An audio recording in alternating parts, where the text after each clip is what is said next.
প্রকৃতির মাঝে হারিয়ে যাওয়া যেন আমাদের নিত্যদিনের একটি কাজের মতো হয়ে গেছে। আসসালামু আলাইকুম, কেমন আছেন সবাই? আশা করি সবাই ভালো আছেন। ইসরাত ক্রাফট অ্যান্ড গ্যালারিতে আপনাদের সবাইকে স্বাগতম। যারা আমাদের চ্যানেলে নতুন তারা আমাদের চ্যানেলটিকে সাবস্ক্রাইব করে দিবেন। আস্তে আস্তে শীতকালটা শেষ হয়ে যাচ্ছে আর সবজির গাছগুলো আস্তে আস্তে শেষের দিকে চলে আসতেছে। তো এই যে এবারই লাস্ট ফলন দিয়েছে, এবারের পর আর থাকবে না, অন্য কিছু রোপণ করবে তারা। তো এখানে বেশ শাকসবজি হয়েছিল, বাচ্চাদেরকে নিয়ে গেলাম ঘুরতে দেখানোর জন্য। তারা আসলে এই গাছগুলো খুব দেখছিল, উপভোগ করছিল।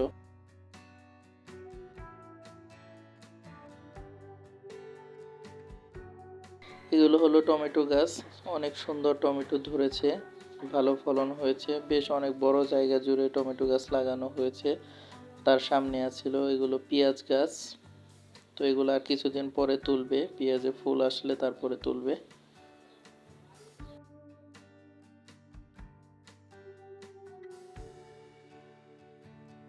গাছের মধ্যে সবুজ টমেটো ধরে আছে, এটা দেখে বাচ্চারা খুবই এক্সাইটেড ছিল যে এটা সবসময় বাসায় দেখতো, এখন গাছের মধ্যে ধরে আছে, দেখতে তাদের কাছে খুব ভালো লেগেছে। তো অনেকক্ষণ তারা এটা দেখলো, দেখার পরে তারা আবার সামনের দিকে চলে গেল অন্য গাছ দেখার জন্য।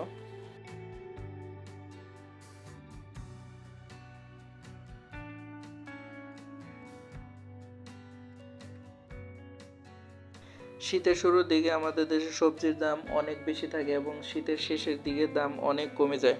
কিছু কিছু ক্ষেতে দেখলাম যে সবজি তুলে ফেলে দিচ্ছে, যেগুলো আসলে বিক্রি করার মতো লোক নেই বা কেনার মতো লোক নেই। আচ্ছা, এগুলো কোথা থেকে আনছো? আলীনগর। এগুলো কিনে আনছো? কালীনগরের ক্ষেতটা অনেক অনেক ক্ষেত ভর্তি। যে দিতেছে আমরা নিয়ে আসি। বাচ্চাটা বলছিল যে ক্ষেত ভর্তি শালগম, তো এগুলো বিক্রি করতে পারছে না, এর জন্য যে যেভাবে পারছে নিয়ে আসছে, তো ফেলে দিচ্ছিল। তো বাচ্চাটা ওইখান থেকে কয়েকটা শালগম নিয়ে আসলো। দেখুন সবজির বাজারের কি অবস্থা। এদিকে মূলা হয়েছে অনেক বড় বড়। তো এগুলো হাইব্রিড জাতের মূলা, এক একটা 1 ফিট থেকে 1.5 ফিট ওজন, 3টা মূলা 1 কেজি হয়ে যায়, এরকম বড় সাইজের মূলা হয়েছে। তো নদীর একদম কাছাকাছি হওয়াতে এদিকের ফলনটা বেশ ভালো হয়।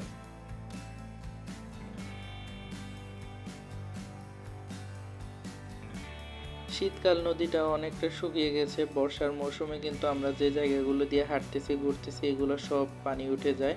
তো এই পানিটার রং এখন কালো দেখাচ্ছে, এই পানিটা আস্তে আস্তে কিন্তু সাদা হয়ে যায়, মানে পরিষ্কার হয়ে যায় আর কি বর্ষাকালে। এখন নদীটা একদম শুকিয়ে গেছে, শুধু মাঝের যে মেন জায়গাটুকু ওই জায়গাটার মধ্যেই পানি আছে, আর আশেপাশে পানি নেই। বর্ষাকালে এইদিকে উপরে সব জায়গায় পানি উঠে যায়।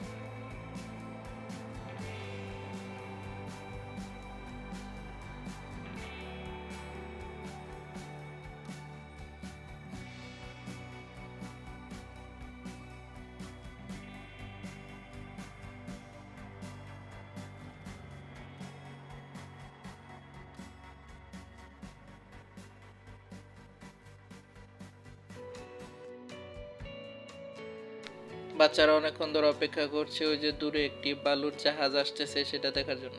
এখন যাবত অপেক্ষা করছে যে এটা এত সময় লাগে আসতে, আসলে এটা অনেক আস্তে আস্তে চলে। আর এখানে যেহেতু পানি এখন অনেক কমে গেছে, তো এই নিচে আবার যদি মাটি থাকে যে আটকে যায়, সেজন্য আসলে ওটা অনেক আস্তে আস্তে ঠিক মাঝামাঝি দিয়ে আসতেছিল। তো অবশেষে বাচ্চারা দেখতে পেলো যে এটা চলে এসেছে।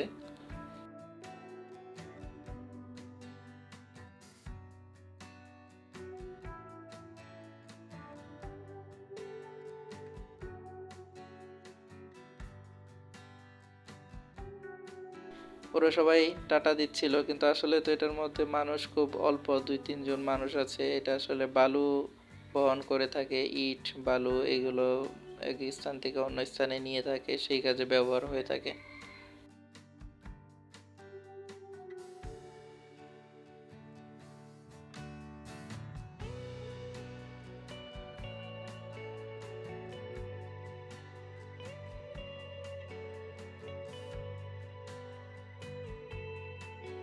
এই নদীটা আমাদের বাসা থেকে একদম কাছে, দেখা যায়। তো এই যে একটার পর একটা এইভাবে আসতেই থাকে। তো বাচ্চারা এটা শুধু জানালা দিয়ে দেখতো, এখন ওরা চলে এসেছে নিচে দেখার জন্য। আসলে কাছে থেকে দেখতে কতটা সুন্দর লাগে, আর এটা আসলে কত বড় সেটা ওদের ধারণাই ছিল না যে এত বড় এক একটা জাহাজ।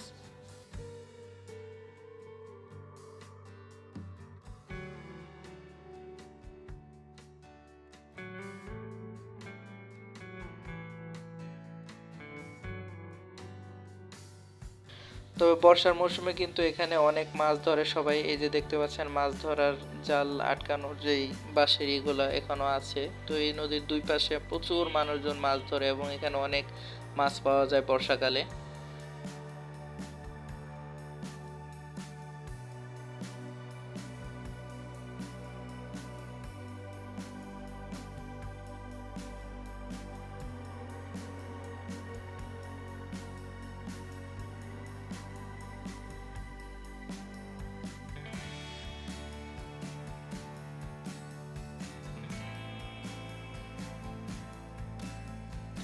একদম নদীর পাড়ে লাউয়ের ক্ষেত করা হয়েছে। তো এখানে খুব সুন্দর লাউ ধরেছে, অনেকগুলো লাউ ধরেছে ছোট ছোট। এটা উপরে জাংলা বলে আমাদের দেশে। তো বড় লাউগুলো নিচের দিকে চলে যায়, উপর থেকে এগুলো দেখা যাচ্ছে না। অন্য পাশ দিয়ে নিচে যাওয়া যায়, নিচে থেকে লাউগুলো কেটে আনে। আর ছোট অবস্থায় এই যে লাউ দেখতে পাচ্ছেন কত লাউ ধরেছে, সুন্দর।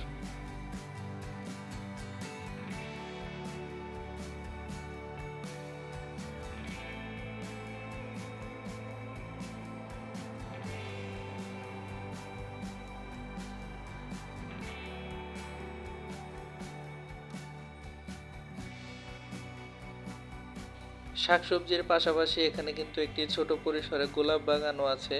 তো এই গোলাপ বাগানে অনেক গোলাপ ধরেছে।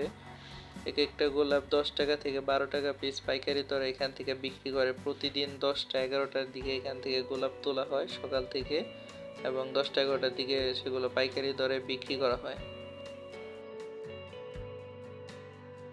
চলে আসলাম লাউ গাছের সেই নিচের অংশটা দেখানোর জন্য, যেখানে লাউ ঝুলে থাকে।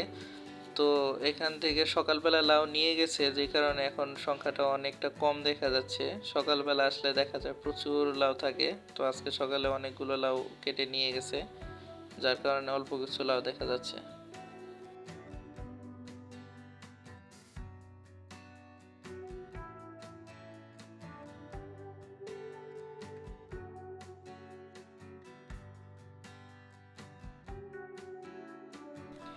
এখানে এক সাইডে লাউ শাক এবং আরেক সাইডে কমলি শাক লাগানো হয়েছে। কমলি শাক কিছু তোলা হয়েছে এবং বাকি অনেকগুলো আছে, এগুলো তুলবে। দেখতে দেখতে সন্ধ্যা হয়ে গেল, আস্তে আস্তে বাসার দিকে চলে যাচ্ছিলাম।